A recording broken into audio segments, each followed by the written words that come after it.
Hey kids, do you like professional wrestling? Sometimes Chris and I like professional wrestling too.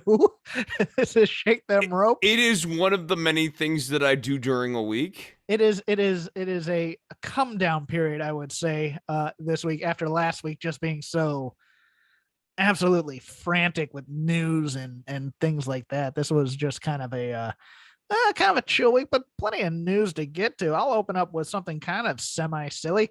The Wrestling Observer, the trade journal of the industry, coming out with their Hall of Fame vote results. I know a few people in the Voices of Wrestling media network have votes on that, but Kazuchika Okada, Los Brazos, Brazo de Oro, Brazo de Plata, and El Brazo, along with promoters Jim Crockett Jr. and Don Owen, meeting the 70% or 60%, I believe, voter threshold.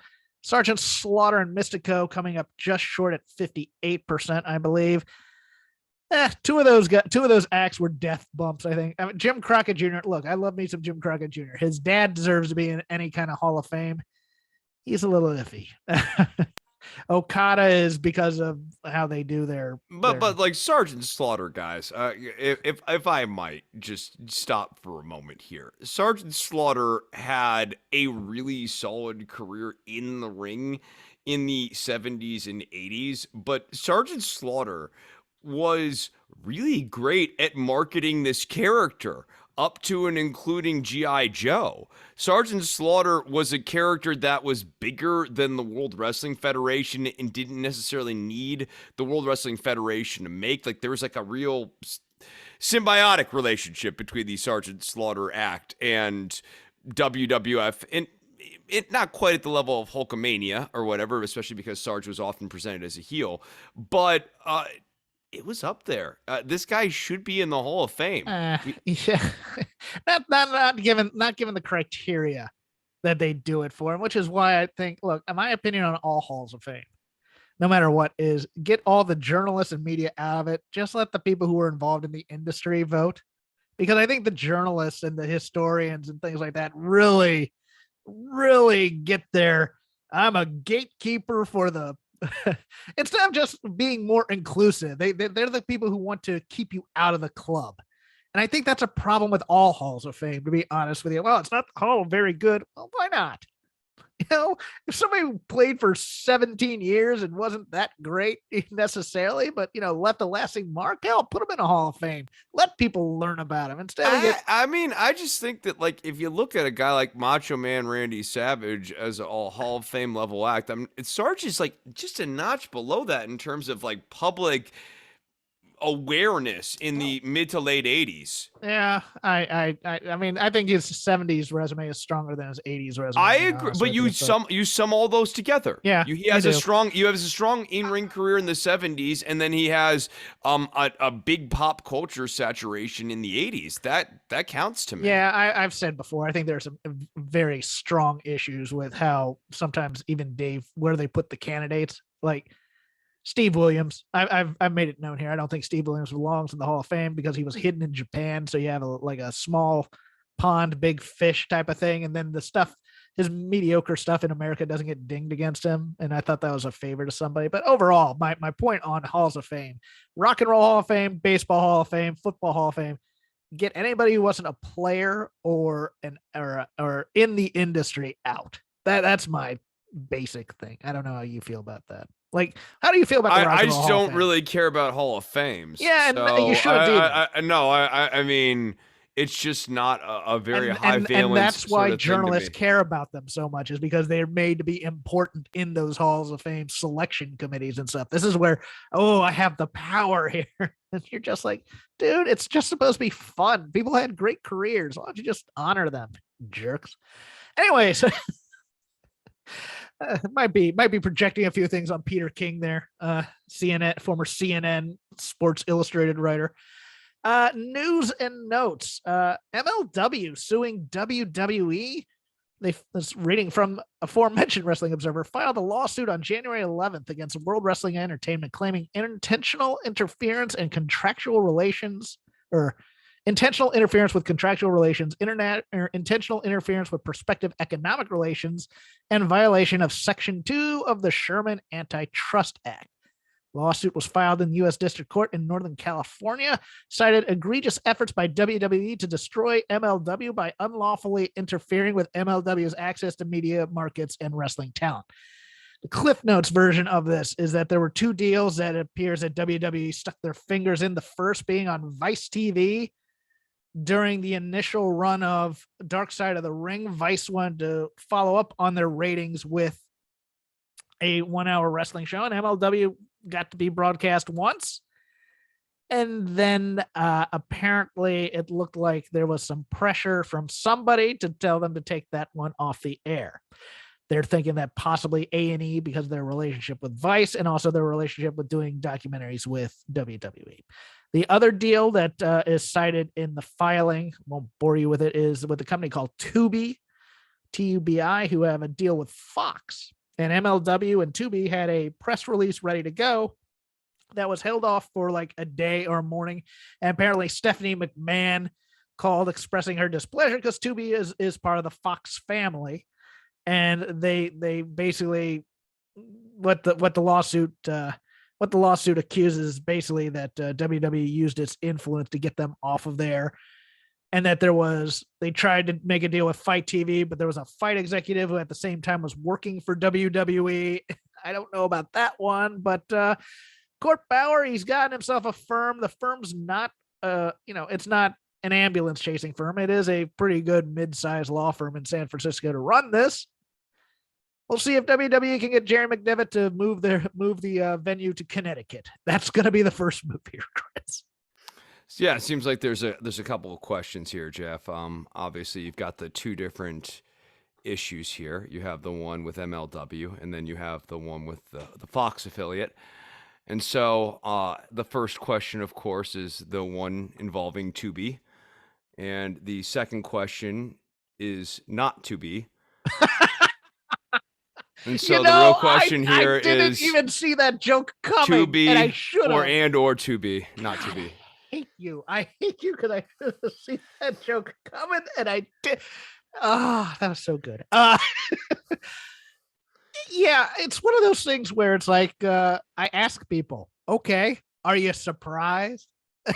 Are we surprised? I lived through WWE strong arming cable companies when it came to Crockett trying to grow and go nationwide. The whole reason for the Survivor Series was to get Starrcade off of cable systems. The whole reason for the Royal Rumble, the first Royal Rumble, was on USA Network on the same night as the Bunkhouse Stampede finals for Crockett. This is crap this is how Vince made his bread and butter. The WWE went after the UFC when the UFC was trying to expand by they used to have deals with arenas and said, you cannot make deals with these other wrestling companies and you can't run MMA there. But like, more seriously, isn't it weird how like randomly aggressive WWE has been? While AEW is coming in and actually meaningfully scooping up market share. Yeah. Like they're putting resources into apparently trying to squelch MLW, who I think outside of people who maybe regularly listen to wrestling podcasts, no one knows who's in MLW exactly. right now. Yeah, like an MLW show I running barely know who's in MLW. I like Court Bauer a lot. So yeah, there's a lot of question marks in my head right now. So it's very strange to me how WWE's chosen this battleground versus an approach of acquiescence towards AEW. It makes their disposition towards that company even more perplexing. We'll see if they settle out of court in 3 years, because that's what's going to happen. Is they're going to ask for continuances. I mean, hell, we still have the Oliver Luck thing still going on with the XFL, and it's just because of continuances and Discovery and all these other things. So if they have something, WWE will eventually settle out of court, because that's what they always do. They're never going to take it to the judge if they think they're going to lose. So anyways, another report, the Elimination Chamber, which may be changed to the WrestleMania Chamber, scheduled for the Saudi show in February that we reported last week. Chris, looks like Saudi Arabia is getting their own WrestleMania. Yeah, man, can't wait. I think this is the show that's finally going to bring cultural progress to the nation.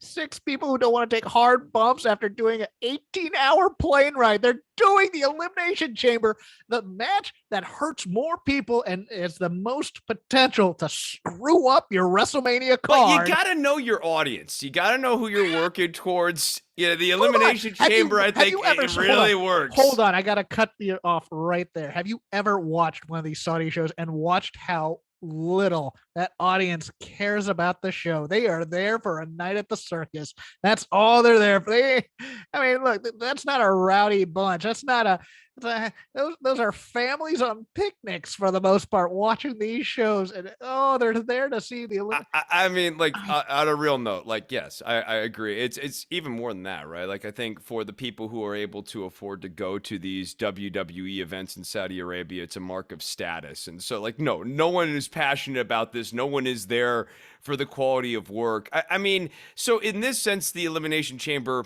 beyond like the aggressiveness of it, or maybe working for the crowd, I think it also serves in terms of spectacle. It's a wonderful format for smoke and mirrors. Like if you want to do fireworks, explosions, whatever sort of gimmick crap, that audience is going to lap that stuff up.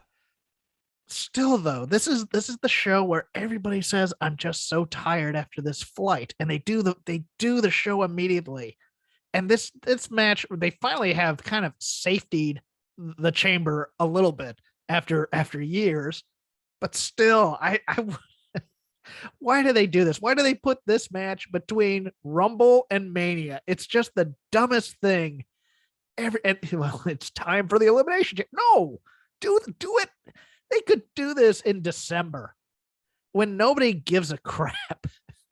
It's interesting to me though that WWE chose to play coy on this in terms of this announcement, not just for like the commentary. You wonder how long the boys knew about this trip to Saudi Arabia coming up. They were probably looking at the calendar just like we were, maybe as recently as December, and thinking, "Oh, cool, we're doing Royal Rumble, then we're doing WrestleMania, and like we're not doing Elimination Chamber this year." And now it's like a double whammy. Not only you're doing Elimination Chamber, you're doing Elimination Chamber in Saudi Arabia.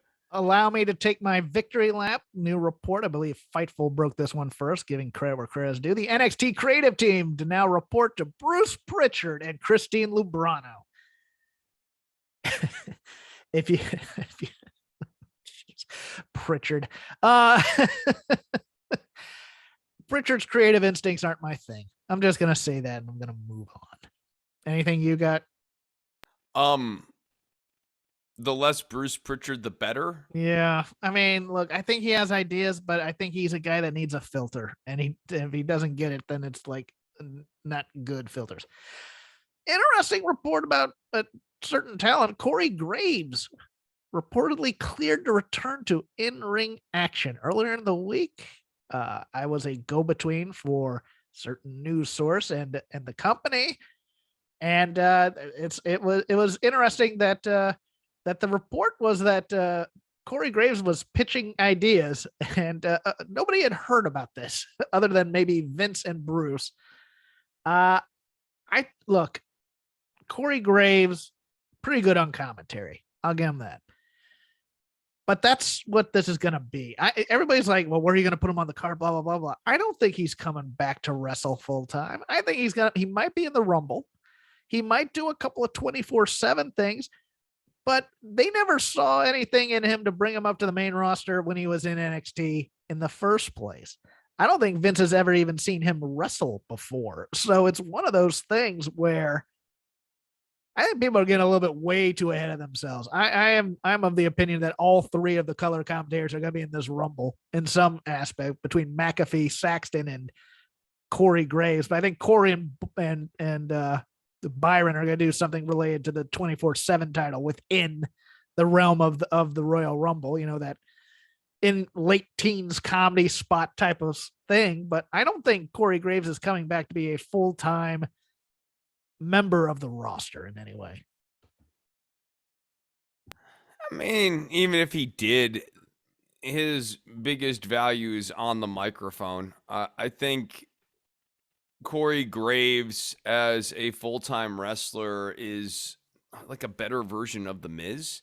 It's like sort of like he's like a WWEified version of CM Oh, don't Punk. say that. I knew that was coming. No, but like it's like the Punk and Miz thing kind Yeah. of combined, like where it's like Punk watered down and kind of above Miz level ring work, but not like that's how they'll try to use Yeah. at And best. At well, best, that's how they try to use at him. best, he gets a 3-month run and he's on in the next set of cuts. I But think. I just I don't see. I mean, like that might actually be the Heed the warnings of Austin Aries, of Matt, not Matt Stryker. Who was the guy? Alex Riley. That's the Alex guy. Was it Riley. Alex Yeah, when they Riley? put you in the ring, it's actually never a good sign. It's one of those things where it's like, dude, people like you on commentary. You can have a gig here for life, just or at least as long as possible. Just don't want to go back in the ring because you're on commentary because Vince won't doesn't see you as a guy who can go to the ring. So it's I don't know. It's one of those things where they'll take you out and they'll go, well, we can't put you back on commentary now. You've been there, and they'll just get rid of you. I don't know. I don't know if this is a good idea in general. Company has filed a trademark for the term "as good as it gets" to be used in sports entertainment. And what Nicholson. Is that too arcane of a reference? No, it's not too arcane of a reference. Like, how do you not know that that was not just like a movie, but like, What are hey, you? hey, hey, you make me want to be a better man. Like a movie that people like know quotes from. Greg Go Kinnear's. go somewhere else. We're all full up on crazy here. Like I could quote several Oh lines my of as good. God, you actually know lines from this movie. Yeah, I yeah, don't. yeah, yeah. Go so crazy somewhere else. We're all full up here. Like, there's a number of like memorable lines from As Good as It Gets. And like also like As Good as It Gets, sort of like it is written as a wry double entendre and said as a wry double entendre throughout the movie. Number one, the one I know is that this is Greg Kinnear's ascent into quote unquote legitimate acting from being the host of Talk Soup on E and kind of being a quote unquote failed comic. But man, this is like the Carrot Top story from Norm Macdonald and Courtney Thorne Smith on Conan. It's like, okay, we're gonna have Mella and Zelina Vega wrestle another match, like in their 18th in a series. Ah, there it is. That's as good as it gets. It's such a derivative term, but just No, yeah, no, it really lends itself to the negative yeah, connotation when you are doing bad and sort of requires you to perform at a certain level in order to really be as good as it gets. I'm guessing this would just be a character's yeah. tagline rather than a whole company No. wide. I think this is gonna be a marketing campaign. Oh well, then Like for that's this is gonna family be. entertainment, this is as good as it Well, gets. this is gonna be the fodder of memes. They should put that on a wrestler soon. For comedy and everything you want. In a, it might be the new Peacock slogan. I'm just like, oh, this is just gonna give them I'm like trouble. picturing the memes right now. Like it's too bad they don't have Sin Cara. Like you could have like Sin Cara botch, and then kind of like the Nike black and white thing underneath it says "as good as it gets." What's a notoriously bad segment that's been on WWE TV of late? Oh, of Because late. they've all been kind of meh. I wouldn't say they've been bad, but I mean just egregiously a bad. Never mind. This bit isn't going to work, so let's move on. A hip hop compilation for Black History Month featuring AEW talent after Mark Henry confirmed the project in an interview. Yes, they're yes, we're gonna have it. Oh, I had jokes for this one, but I'm not going to do it. But hey, I like the idea of using the partnership with Warner Music and other things for brand expansion. If this is done well, great. If it's not, if it's wrestlers doing music, then no, it's not going to be great. That's pretty much the summation of everything, isn't it? Though. Yeah, I mean, look, I will never begrudge anyone for finding a way to get their Will content out there. will Hit Row be on the album? Right. um, and yeah, to your point, look, there are musicians who had dreams about being wrestlers, and I'm sure there are wrestlers who have dreams about being musicians. Oh my And I goodness. think if you really commit yourself to one or the other, you realize how difficult it is and how much of a difference there is between the dream and the reality. And how you should be good at one and just go with it as opposed to trying to do it all.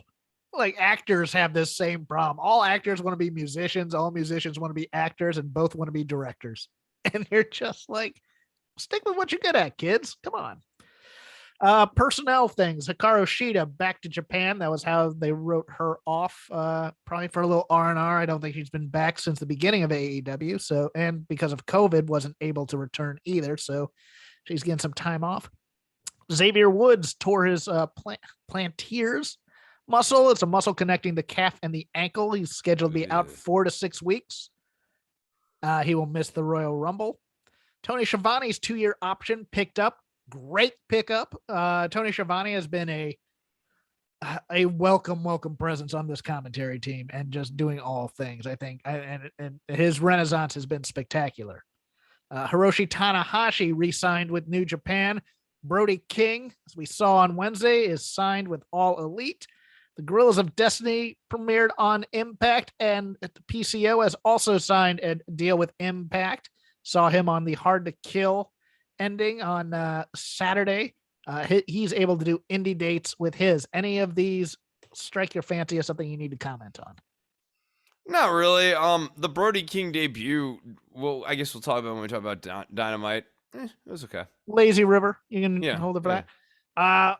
Story that got a lot more play than probably should have. Ratings talk time as we I don't know the word I'm going to use here, but as we go to the Lazy River, AEW Dynamite 969,000 and a 0.39 in the demo. The 0.39 in the demo tied Monday Night Raw for Monday night. Now, yes, it's kind of a story, but on Monday night, 2 Southern powerhouse college football teams were playing for the national championship, which probably got the attention of a lot of men who might normally watch wrestling. There's an excuse built in for WWE. I'm not going to go all trashing fast nationals and building things up like that, but it's important, but it's one of those things where I kind of go, okay, let's have them do it on a week where there's not the national title game for college football. That's all. Yeah, I'm not gonna put too much stock into this, although I mean, I think if you're WWE and you've seen where the long-term trend is going, every little blip that you get closer to this has to be alarming, even if you've got a built-in excuse this week. Maybe 0.39 is as good as it gets. In the demo. In the demo for Raw. Yeah, okay, that's the news portion. No sponsor this week, so we go directly into the Lazy River, a little lazier than usual, given last week's just day-by-day thing of nonstop wrestling news. Chris, what did you watch this week that you wanted to talk about? Well, I mean, first and foremost, I gotta talk about my favorite show, Never Miss a Week, Monday Night Raw. Are you going to read about Raw for the kids? Yeah. Oh, okay. Oh, yeah. Because I watched the national title football game. I didn't watch a lot of this. I kind of read about it myself. No. Yeah, so this is going to be cool. All right. So the Royal Rumble continues to take shape, Jeff. Paul Heyman and Brock Lesnar came to the ring to open the show with a promo. Hold on. I need to ask, did random people just declare and other people have to qualify? We'll have to read on to find out, but I feel like that's a safe prediction. Lesnar and that Heyman, as good as it gets. they get interrupted by Lashley and MVP, and I guess it looks like mostly Lashley and Lesnar spoke with one another, so that's interesting. After Lesnar left, the Hurt Business team of Sheldon Benjamin and Cedric Alexander, I almost called him Shelton Alexander, attack Lashley. Because of course they did. They attacked Lashley. Yeah, right. They didn't even. Yeah. Well, because Lashley's the baby face here, and Lesnar's. They're a plot point. The Hurt Business is always a plot point. Bobby Lashley will kill him, and then they're going to just. My It's favorite just just it's. I mean, I guess like they're yeah. I mean, the Hurt Business, but like the disgruntled. I mean, they're really a plot point because they've never really finished that storyline out. It's too bad. That was actually an okay storyline last year yes, that they completely ruined. Dewdrop defeats Liv Morgan and Bianca Belair via pinfall. She pins Morgan with the bonsai drop to get the title shot, so that's cool. Alpha Academy defeat RK Bro to win the titles. a little So shocking. that was a bit of a surprise. Orton was on a roll. He gets distracted by Otis. That allows for Chad Gable to make the blind tag to Otis, and Otis hits the front slam on Orton to win the title. So it's not even Riddle who's the Even more interesting. Yeah. yeah. I guess maybe that's to solidify the Orton heel turn so that Orton will blame Riddle, but it's not actually Riddle's fault. It's One of Orton's them's fault. throwing the other out at the Rumble. Yeah, something like Yeah. that. Yeah. Apollo Crews, Dolph Ziggler, and Robert Roode defeat the Street Profits and Damian Priest via pinfall. Wow. Seth Rollins defeats Big E via pinfall. Wow. So Big E just getting downcycled pretty hard here. Wow. Yeah. Yeah. He Uh, had an interview this week where he was like, "Man, I really wanted the way I lost the title to be like a 5-course meal," and it's just like, me too, buddy. Me too. get in line, kid. I'm sure Kofi did as well. Nikki Ash turned on Rhea Ripley, so Nikki Yeah. Ash is now the heel. Here's the thing: the Nikki Ash character works infinitely better as a diluted like heel superhero. They won't do anything good with it because it just No, they requires. won't. They Yeah, but yeah. with Nikki, they could But do something interesting. Like oh, I know. they could have made I her an know. anti-hero as a yeah. Let Nikki write her own story. Yes. Tell her this is your character. Write a story with this, and I Yes. bet you it's awesome, She especially with Rhea's help. she could be I mean, they're gonna make her into the Hurricane, but what she could be is she could be Sanity Nikki in a mask, and it would Yeah. be damn cool, but I don't think that's gonna happen. Nah, almost defeats Nick Sanders. That's too bad. I had a lot of hope for Nick Sanders, especially in this match. A lot of money on him. Buffalo Uh, Kid, I think. I think he's a friend of I think he's a friend of old WrestleNomics guy. I think. Don't and then AJ Styles defeats Austin Theory. Because I guess Theory and Waller are now a tag team. That's great. Waller isn't on Waller was just visiting though, right? That's the thing. I Just for don't know. cross promotion. Are I they gonna mean, bring him up now? Or I mean, it's because from watching NXT, it didn't look like they're bringing him up because they beat him. I don't know. Yeah, Because like I mean, him and Theory seem to be like getting closer and closer in look, and that just makes me think. No, it makes me think that they're gonna end up being a tag team. they're morphing into one person. They're gonna Yeah, be one they really. wrestler. Yeah, what do they call him? Aussie Theory. No, And that was Monday Night Raw. I am gonna give some love on my first Lazy River pick. We got other Lazy River picks to go, but I'm gonna give some love to Impact Wrestling, a place that we do not talk about here very much. But I did watch the Hard to Kill event. Their women's division is quite good. They'd had the first time a Ultimate X match featuring the women that was insane to watch. Like Jordan Grace trying to climb, she was climbing cables because she's hella strong, but it's like one of those things where this is how NXT used to innovate with the women. And that's what I was thinking this whole time. And they're allowed to go out there and be physical and beat on each other and do high spots that are insane. And it was a hell of a match. And combined with the Deonna Purrazzo, Mickey James hardcore match, which got insane with thumbtacks. And there was how do I put this? A crotch grab in there to pass by, which was a little rated R, but yeah, it was a fun thing. Now they're going to be going heavy into the Ring of Honor, quote unquote, invasion angle as the Kingdom and Vincent and PCO and Roxy were all there. Roxy just dropped the Ring of Honor women's title to Deonna Purrazzo on this past Thursday's Impact. So it looks like there's a big rumor that she's been signed by the Stamford Empire, and it might be on her way to NXT, and that would seem to indicate that. But if you're not watching enough wrestling, or if you're looking to pare down some and go find other stuff that might be a little bit more interesting. You could do worse than Impact. Impact's not a bad little company. It a lot of their stuff just feels a little bit derivative at times to me, but the talent all tries hard, and they're all not bad talent as well. Look, Mickey James is coming back to WWE, but like I'm a fan of Mickey James. Oh, big fan, and I'm a big fan of Deanna Purrazzo as well. She got yeah, right. like Yeah, there's a number of people in that company who are good, and I have to assume they are having good matches. I guess. Yeah. I mean, for me, it's just like I feel like we really seldom do take a week off, so I'm never finding myself wanting for more. Yeah. Your turn, sir. All right. I guess let us talk about NXT. I'm ready to gush. I'm ready to gush, Chris. About NXT? About one thing on NXT. Okay. I was gonna say, I was like, I mean, not the show as a whole, but what do I like in my wrestling, Chris? What are the two things I like? Tag team wrestling and crowbar on a pole matches.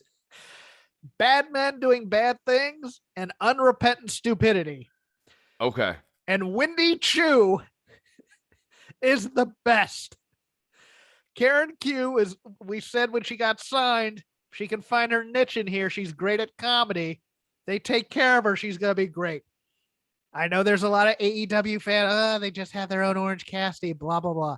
The hell with they do. She's better than Orange Cassidy in terms of the gimmick to me. Because what is she? She's narcoleptic Taz is what she is. She wrestles in pajamas. She falls asleep on the top turnbuckle. She gets tagged in, and then she starts suplexing fools. And I was here for it, and I laughed my ass off. Look, I like Orange Cassidy. Don't get me wrong. I love Wendy Chu. I love this character. I mean, but like Wendy Chu is already, with this character, already shown that there's just a level of intensity that is higher than what you get out of Orange Cassidy. I agree. And Orange Cassidy, during the attempts to heat him up last year that didn't work out, or I guess 2 years ago now that didn't work out, if he had shown, like he got busted open that one time, and if he had just like sort of leaned into that and like shown that like once you crack the veneer or whatever, he turns into like a savage. Yes. Yeah, he would have been a made man. That would have been character development up the yazoo. Yeah. See, what I don't want, I never want Wendy Chu to get a title shot. I never wanted it on that level. No, because you need her hot spot to be so overwhelmed. Like it needs to be almost like a superpower, and to that point, she can't be in the like. It needs to be so OP'd that like it wouldn't make sense to make her a champion. She's there for the comedy mostly, and I'm good with that. You know that was my problem with Orange Cassidy was when they tried to heat him up, he continued to be comedy, and you were right. If they had just flipped the switch right there, boom, done. He would have been a made guy, but they didn't. And now he's back to doing his spots. And it's one of those things where it's like, he might win a TNT title down the road, but it's going to be one of those ironic win type of things, I think, rather than. Well, be an ironic win, and more importantly, you'll judge it by the title defenses, and the title defenses will be nothing remarkable whatsoever. Like there won't be any great Orange Cassidy programs. I mean, it remains a problem telling stories with Orange Cassidy because you have this lethargic baby face who nothing seems to bother. Yes. It's just not a great character story. Yes. Now, what did you want to talk about on NXT? I guess I was going to start with Santos Escobar versus Zion Quinn, because this is them setting up Escobar to go after Braun Breaker, which I think is a smart move. I look, Breaker. He's great, Escobar. Escobar is great, yeah. Yeah. Breaker is going to need to be carried through these matches. And like when we talked about who do they have there who can keep Breaker protected throughout this, Escobar and Legado del Fantasma can tie up Breaker for several months here. Like that can take him through at least a takeover, potentially 2 takeovers if the program really kind of takes off. And Elektra Lopez, I think, is a small doses person who's been getting served up in medium to large doses recently. That kick in the yam bag, man. That was a 3-point shot right there. Yeah, I agree. I think this is smart. I think both NXT and AEW now have their title holders in what I consider smart programs for their collective growth. I think Breaker, it needs veteran presence to help him go through it. And given that Oh, they've, you like the Archer pull for Page. I like having a guy that he can beat that's bigger. I'm fine with that. I'm fine with that, and I almost, I guess, would have been fine with Archer as the first challenger for That's Page. he's definitely the first challenge type guy to me. Well, and then my problem with that segment, since we're already into it now, is that Dan Lambert coming out there Yes. talking about Ethan Page and Scorpio Sky. I mean, did we not talk about that on microphones last week prior? I'm not saying like that got lifted, but it was just like weird to see this literally get played out as like a bait and switch sort of tease play of like, oh, okay, Lambert and I mean, I guess the setup here is that Lambert and Scorpio and all those guys are going to attack Page after Page beats Archer. Like the Archer program is going to be a fairly quick program, but I I don't know, man. I thought that that whole segment's energy was weird. I Dan agree. Lambert and what they've got Dan Lambert saying these days Yes. seems super counterproductive to me. I agree. I found the energy weird, but we'll get back to NXT in a second. But this is a lazy river. We can go where the hell we want. It flows. That's It the whole point. flows. The problem with the energy in the Dan Lambert, Adam Page tete-a-tete there is that Dan Lambert was exactly right. Again, Adam Page is not a great cowboy character. Cowboys are strong, silent types. And Page's response was straight out of Chris Jericho in WWF circa 2002 with the, oh, you look like a walking Facebook account or something like that. And kind of doing the rock cutesy stuff where all he had to do was actually, like you could see the clear evolution between walking Facebook account and Terrence and Phillip. I'll go with you on that. I'll go with you on that. he needed to be intense or just the strong silent type or something. I need fire out of Adam Page and this emo cowboy thing. I know that the not the WWE, but the AEW faithful is like, no, he's a modern he's like one of us type of look, I don't want to go cornet here, but I'm close. I just think he needs to give off something more of a vibe rather than easygoing. I do. I think he needs to be he needs he was easygoing with Danielson and it ended up getting him into these bloody matches. I want that progression to go where he learns and yeah, the vibe was totally right. weird. Okay, that's a great place to put this. What did our champion, our hero, what did he learn at the end of the Bryan Danielson feud? There was nothing in that segment to sort of illustrate what is it that Page learned. Yes. Nothing in his reaction to Lambert to illustrate that he had learned something from feuding with Bryan Danielson, one of the best in the world. Like, there was no growth. Like, this is the Seinfeld champion right now. And we need Page to be growing and moving in a serialistic way. It's a different problem than what AEW has as a whole for me for the story development thing. And let me see if you agree with this, because this is a point I brought up in the other neighborhood the other night. They have an issue with where they'll do a beat of the story and then they won't do the next beat. They'll just circle back to the first beat and do it again. A couple times. They've done it now with Sheeta and Deeb. The Statlander, Layla Hirsch angle is. I feel like we've been just treading water with MJF and Punk. Best friends and Cole / Buck / Red Dragon. It feels like there's nothing. I mean, it feels like we keep repeating ourselves rather than walking down the road. That's the weird. Yeah, I mean, I think they go, well, these are chapters in the story. Well, chapter 2 does not. It's not okay to have chapter 1. Right, chapter 2 can't be the same thing as chapter 1. Chapter 1 does something, it builds to chapter 2, which is something different. Yeah, no, I'm with you. I feel like so often when I watch AEW, I'm like, oh, okay, we're still doing this. I guess that kind of gets me into another topic here of Wardlow and Punk. I like the match. I think Wardlow and Punk have really interesting chemistry, but I think the story is really weird and really whack. And like, it's beggars belief that Wardlow didn't finally blow his top. That was the time to turn him. Right. No, he has to. No, because it needs to sink in for Wardlow that, like, he theoretically had the biggest win of his career right there. And, like, commentary did start putting that over, to their credit. They tried to do other things, but the blocking in the ring just was not consistent with where Wardlow's headspace should be at this point. Yeah. He should hate MJF. And that should have been blinding. Even though MJF, I get the responsibility, but MJF owns him, Chris. I get that. But at this moment, what MJF has done this time is so egregious that Wardlow blows his top. And maybe MJF is able to cool him down and crack the whip, his money whip, at Wardlow and settle him back down. But that time, MJF or Spears or somebody Spears should have gotten powerbombed, but Spears should have gotten, like, tossed out of the ring. Like nothing, like a sack of nuts. And MJF should have, like, stared at that and, like, been like, you don't really want to do this, and cooled Wardlow down. But we should have actually seen Wardlow lose it for real. We should have seen him lose not via flash small package as well. It should have been like a DQ or something to that effect. MJF should have gotten him counted out. Bad advice. Something about bad advice. Something to that effect. And there was a little bit of MJF being involved in the finish, but I'm with you. I think that in addition, look, Wardlow shouldn't have gotten pinned by a small package because he wasn't tired.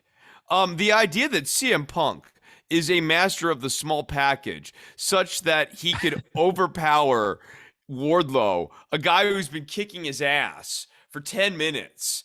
And he's got no, like, that's what I'm saying. Like, Wardlow should have lost by countout. Yeah. Punk should have been on his back, flat on the mat, and, like, the referee should have been simultaneously counting a 10 count for CM Punk to stand up, which he was not going to be able to make, and a 10 count for Wardlow to make it back into the ring.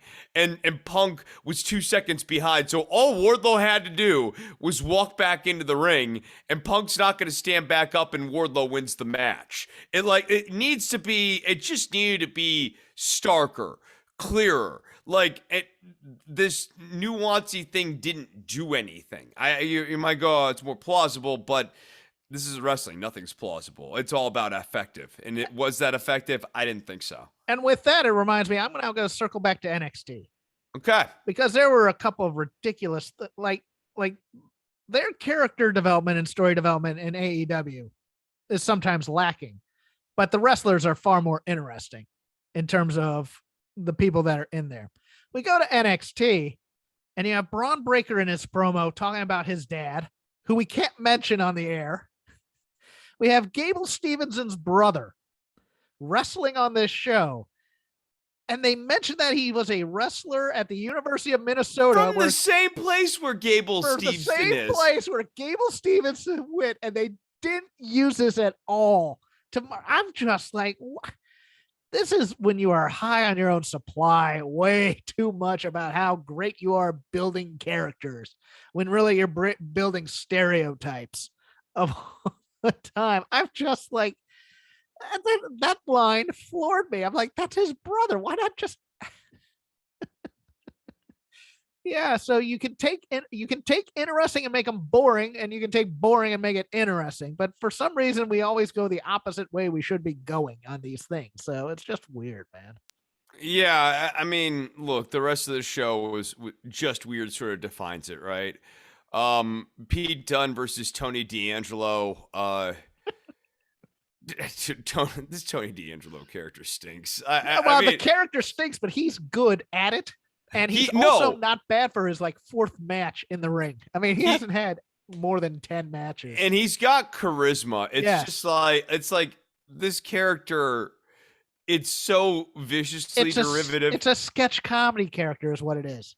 Yes. Yeah. Like, it's like a guy who runs Mafia Pizza. Like if you needed to make, you needed to make, maybe it's the owner of Mafia Pizza. That's such an on-brand thing. Yes, they should do that. Hey, what are you going to call this? What are you going to call this restaurant? Mafia Pizza.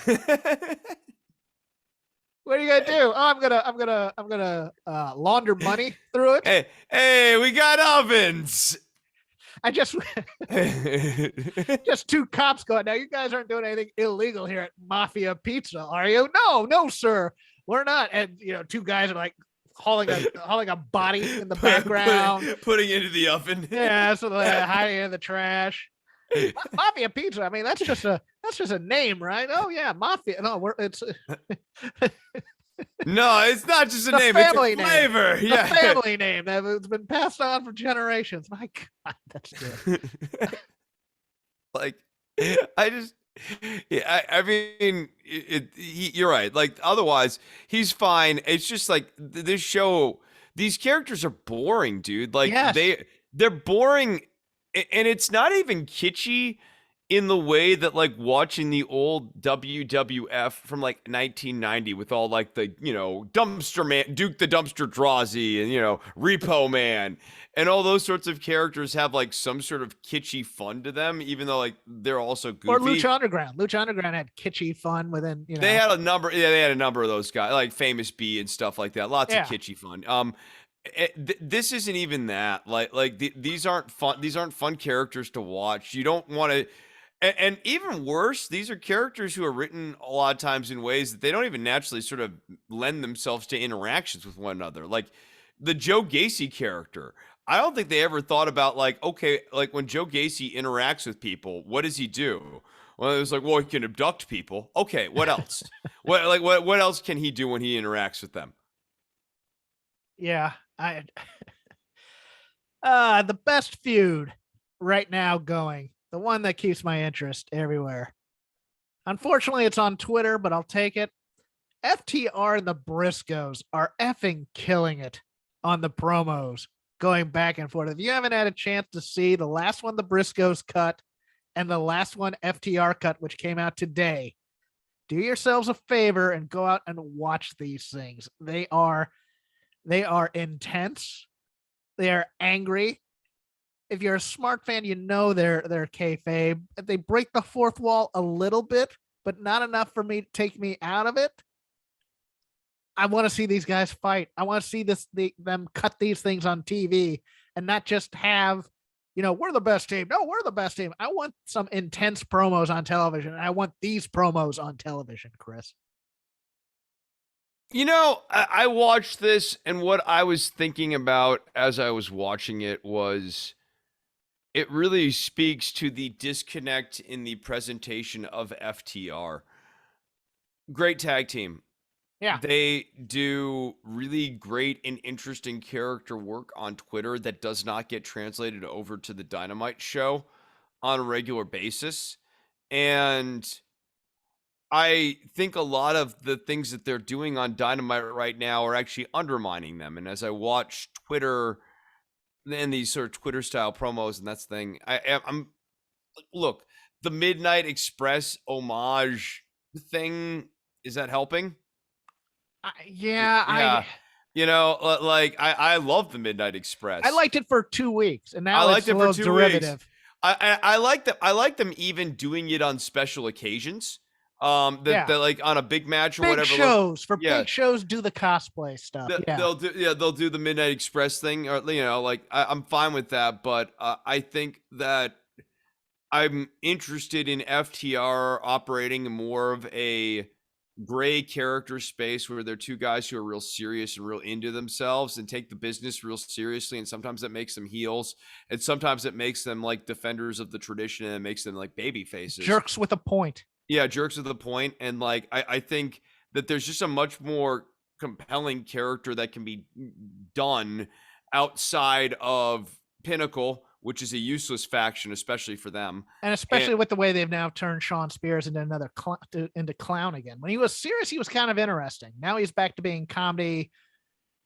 And MJF also, when he goes into comedy, it's just one of those, the accountability buddy stuff. I don't want them associated with that kind of thing. Yeah, I'm with you. So,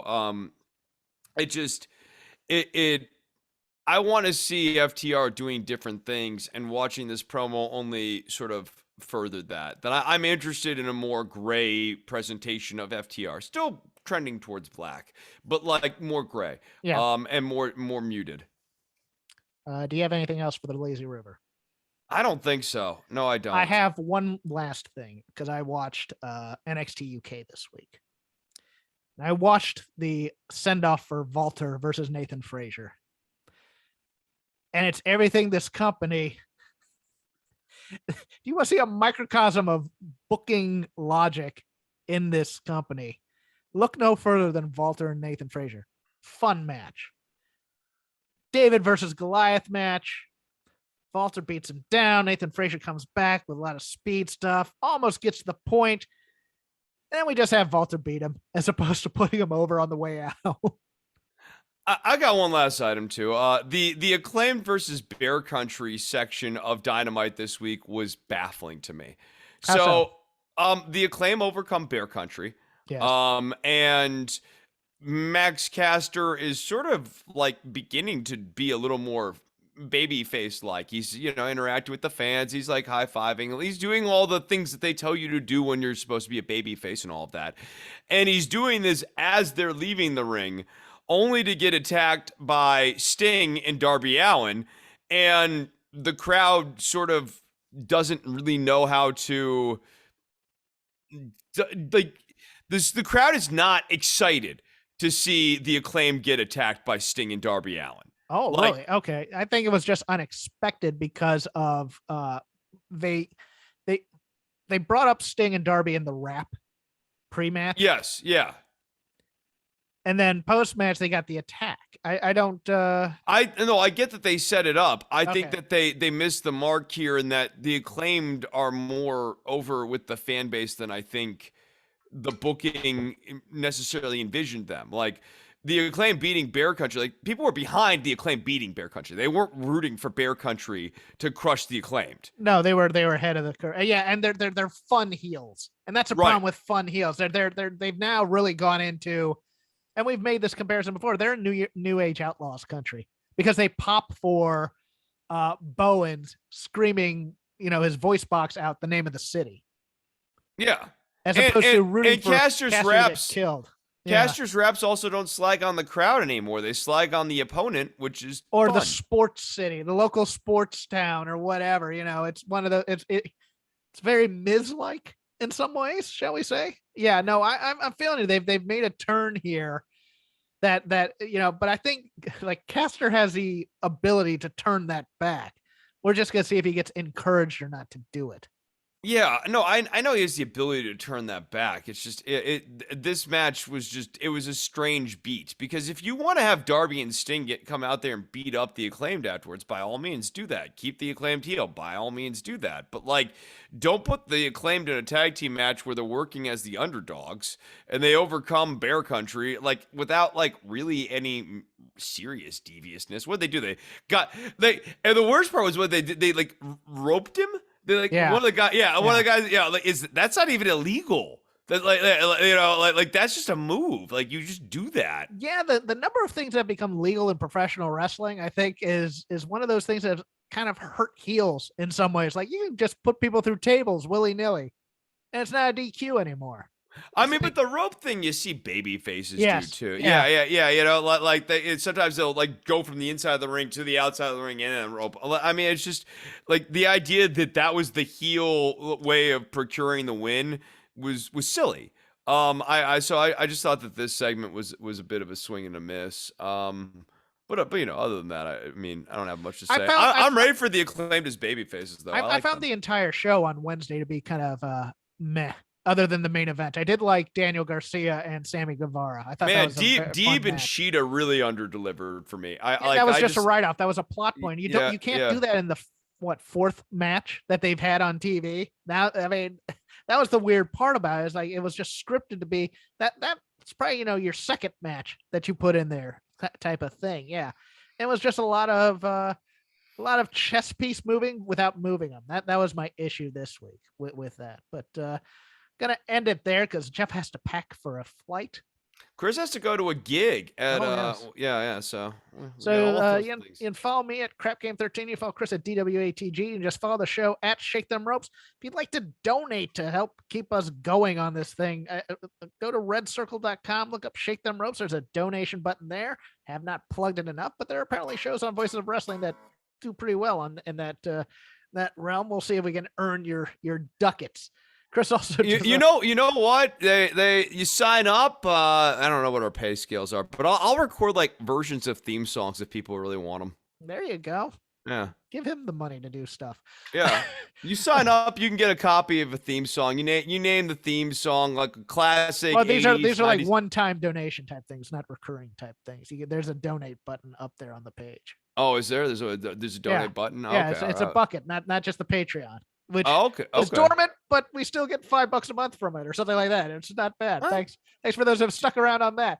Anyways, Yeah, dude, Chris has another Patreon that deals with politics. It's called Don't Worry About the Government. Who's going to tell you about that now? Don't worry about the government is patreon.com/DWATG. You can check out the show there. I put out a 2-parter a couple weeks ago. You know, like I've got gigs and stuff, so I'm doing it like, a couple times a month, a few times a month here at this point. I will be appearing on Blogging Heads TV in the going away. I believe someone is leaving the network there sometime soon, so I'll actually be making an appearance on Blogging Heads here on Sunday. I didn't realize that was still in operation, to be honest. Yeah, and I'm gonna be talking about Thomas Friedman, one of my favorite people in the whole wide world. Like when I got the offer to go and talk about Thomas Friedman, I said yes so quickly. So if you want to check that out, you can check that out over at bloggingheads.tv. Don't worry about the government's at don'tworry.tv, patreon.com/DWATG on iTunes, Stitcher, and Spotify. Thomas Friedman could tell you all about Mafia Pizza.